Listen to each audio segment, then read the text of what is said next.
Suaranya merdu banget bang, kayak sinden profesional. Tapi pas gua cari sumber suaranya, gua lihat dia duduk di atas dahan pohon, kakinya ngegantung, dan di bawahnya ada macan hitam gede banget lagi nungguin. Gunung Ciremai, atap Jawa Barat ini nggak cuma terkenal sama tanjakannya yang nyiksa, tapi juga legenda Nyilinggi dan para pengawalnya. Tapi malam ini, kita dengar cerita lain tentang sosok penari yang dijaga macan kumbang di jalur Linggarjati.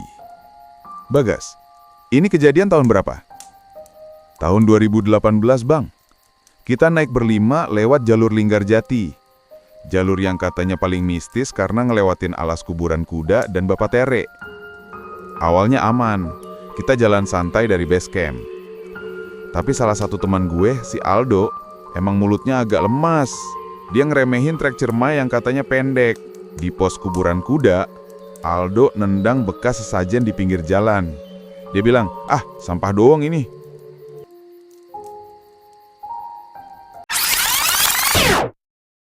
Gue udah tegur, "Dok, jaga sikap." Tapi dia malah ketawa. Abis Aldo nendang itu, hutan tiba-tiba hening. Terus ada suara burung gagak ribut banget di atas kepala kita. Kayak ngasih kode kalau kita lagi diawasin. Kita kemalaman. Pas maghrib kita kejebak di tanjakan Bapak Tere. Itu tanjakan curam banget, akar semua. Kita mutusin buat break sebentar buat pasang headlamp. Pas lagi hening pasang senter, gua denger jelas banget ada suara cewek nyanyi tembang Sunda. "Neng, gelis." Suaranya halus, tapi datangnya dari arah semak-semak yang gak ada jalurnya. Aldo denger juga. Denger bang, mukanya pucet. Tapi karena gengsi, dia bilang, "Ah, itu suara pendaki lain style musik di tenda kali." Padahal itu di tengah hutan rimba, gak ada area camp. Gak lama abis suara nyanyian itu, kecium bau wangi. Bukan melati, tapi bunga kantil. Wanginya manis, tapi bikin mual. Tajam banget kayak ditaruh di depan hidung. Kita lanjut jalan cepet-cepet. Tanjakan Bapak Tere itu sadis bang. Kita harus manjat akar setinggi dada. Nah pas sudah Senin Kamis, ditambah ketakutan. Lagi manjat akar, tiba-tiba di sebelah kanan jalur ada suara geraman. Berat banget.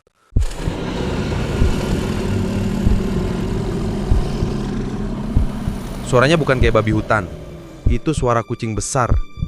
Gue refleks nyorot senter ke arah suara. Dan dek, ada 2 titik kuning nyala. Mata. Tinggi, posisinya sepinggang orang dewasa.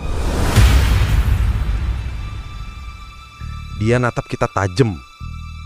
Anehnya, Aldo malah senyum bang. Tatapannya kosong. Dia bilang pelan, "Cantik banget. Suaranya cantik."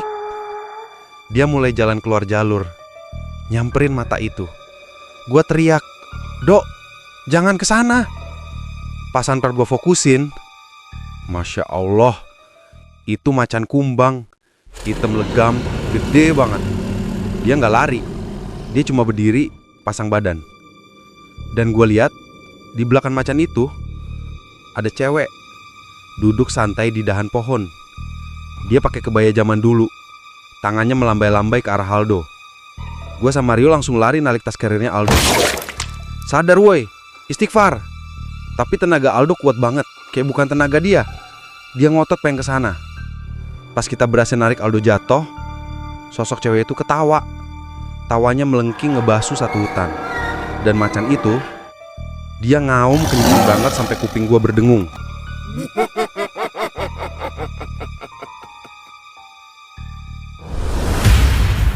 Tanpa pikir panjang, gue teriak, "Lari! Naik terus!" Kita seret Aldo paksa. Bodo amat kaki kesandung akar atau kepentok batu. Yang penting kita ngejauh dari mata kuning itu. Tapi aneh bang, badan Aldo itu beratnya kayak beton. Padahal dia kurus. Kita bertiga narik dia rasanya kayak narik truk. Rio sampai teriak, "Anjir berat banget. Ada yang gandulin ini mah. Kalian ngerasa ada yang nahan?" Iya. Tiap kali kita tarik, kayak ada tenaga lawan yang narik dia ke bawah. Aldo juga gumam terus. Lepasin, mau sama Nyai, lepasin. Setelah 30 menit nyiksa diri, akhirnya kita sampai di lahan datar, pos pengasinan. Kita langsung ambruk, napas udah mau putus. Gue bilang, buka tenda sekarang, jangan ada yang bengong. Kita pasang satu tenda buat berlima. Sempit-sempitan gak apa-apa, asal kita ngumpul. Begitu masuk tenda dan resleting ditutup, rasanya sedikit aman. Kita zikir bareng-bareng. Aldo kita taruh di tengah. Dia udah lemes kayak orang pingsan. Lagi hening-heningnya, tiba-tiba Aldo bersenandung, Bang. Nadanya sama persis kayak suara sinden di hutan tadi. Neng, gelis. Kita langsung tutup mulut dia. Belum selesai kaget sama Aldo, dari luar ada suara langkah kaki. Berat. Muterin tenda kita.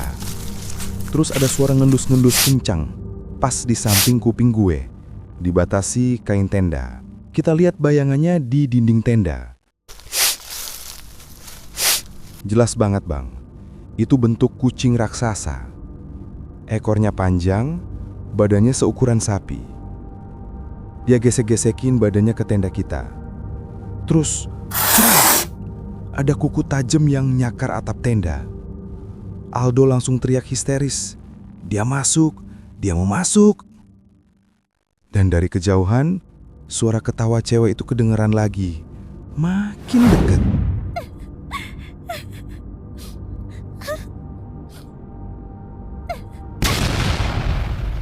Gak lama habis suara cakar itu, hutan tiba-tiba rame, Bang. Bukan suara hewan, tapi suara gemelan. Lengkap. Ada gendang, bonang, gong. Ramainya kayak ada hajatan besar tepat di samping tenda kita. Terus, kita lihat di dinding tenda, ada bayangan cewek nari. Gerakannya luwes banget, muterin tenda kita sambil ngikutin irama gamelan. Aldo makin kejang-kejang lihat itu. Tiba-tiba, Aldo teriak, "Buka! Nyai udah jemput!" Dia nyobang robek pintu tenda. Kita bertiga nih di badan dia. Tenaganya badak banget. Kita kewalahan. Di luar, angin ngamuk. Tenda kita diguncang-guncang kayak mau dicabut sama akarnya. Pasak tenda beberapa copot. Kita cuma bisa pasrah sambil pelukan nahan tiang tenda biar nggak rubuh. Di tengah badai itu, tiba-tiba hening. Terus ada suara cewek halus banget, tepat di depan resleting pintu. "Punten, badai ameng." Itu bahasa Sunda halus, artinya, "Permisi, mau main." Gua tahu kita nggak boleh jawab. Gua langsung teriak azan sekeras-kerasnya. "Allahu Akbar! Allahu Akbar!" Gua ngikutin, walau suaranya gemeteran nangis. Pas gua azan, makhluk itu marah. Macan itu ngaum kencang banget, tepat di atas tenda. Suara gemelannya jadi chaos, temponya acak-acakan. Terus tiba-tiba, boom! Kayak ada ledakan di atap tenda. Abis ledakan itu, sunyi. Nggak ada suara apa-apa lagi. Aldo pingsan, kita nggak ada yang berani gerak atau buka tenda sampai cahaya matahari benar-benar nembus kain tenda. Jam 6 pagi, gua memberanikan diri buka tenda. Alhamdulillah matahari udah terbit, hutan balik normal lagi. Tapi pas gua cek sekeliling tenda, ada jejaknya. Ada, Bang, jejak kaki macan, gede banget seukuran piring makan, dan tanah di sekeliling tenda itu kayak abis diinjak-injak ribuan orang. Padahal tanah di luarnya mulus. Gua tegasin ke anak-anak, kita turun sekarang, gak ada summit. Nyawa lebih penting dari puncak. Semua setuju. Aldo bangun, tapi dia diem 1000 bahasa, tatapannya kosong. Sepanjang jalan turun, perasaan kita gak enak. Kayak ada yang ngiringin dari balik semak-semak. Tiap kali kita berhenti minum, suara ranting patah, krak, kedengeran dari arah belakang.